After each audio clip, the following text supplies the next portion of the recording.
ঘর ছেড়ে ভিনদেশ, সব ঠিক থাকলে হোম অফ ক্রিকেটে নিজেদের বিশ্বকাপ পথচলা শুরু করত বাংলাদেশ।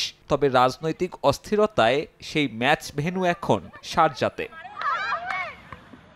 শারজার গরম নিয়ে চিন্তা আছে, তবে বাঘিনীদের চেয়ে সে কন্ডিশন বেশি ভোগাবে প্রতিপক্ষ স্কটল্যান্ডকে। লাল সবুজের আত্মবিশ্বাসের জায়গা নিজেদের বোলিং ইউনিট, বিশেষ করে অভিজ্ঞ স্পিনার নাহিদ আক্তার। সাকিব মোস্তাফিজের পর তৃতীয় বাংলাদেশি হিসেবে টি-20তে 100 শিকারের মাইলফলক পূরণে যার অপেক্ষা আর মাত্র 1 উইকেটের।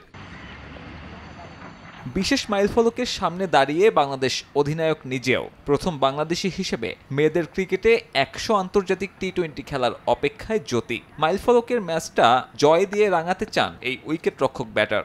100তম ম্যাচ খেলার আসলে অনুভূতিটা অন্যরকম, অনেক বেশি খুশি বলবো যে হ্যাঁ, এবং অনেক সময় আসলে অবাকও লাগে, মনে হচ্ছিল যে এই হয়তো বা ক্যারিয়ার শুরু করেছে এবং দেখতে দেখতে প্রায় 100টা ম্যাচ হয়ে যাচ্ছে।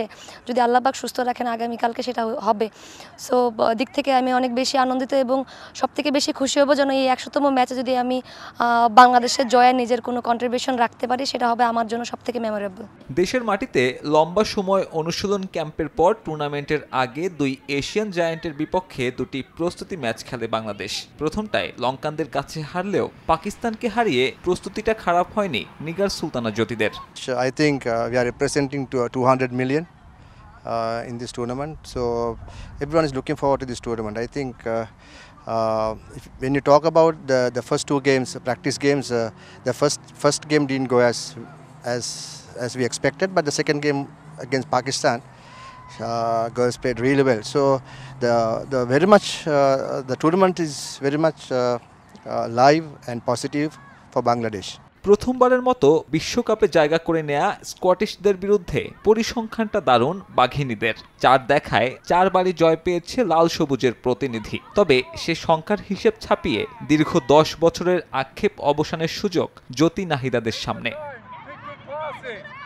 2014 সালের পর 4টি ভিন্ন বিশ্বকাপ খেললেও এখনো জয়ের দেখা পায়নি বাংলাদেশ।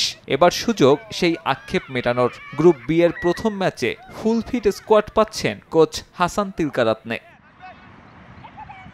সাব্বির মিথুন, সময় সংবাদ।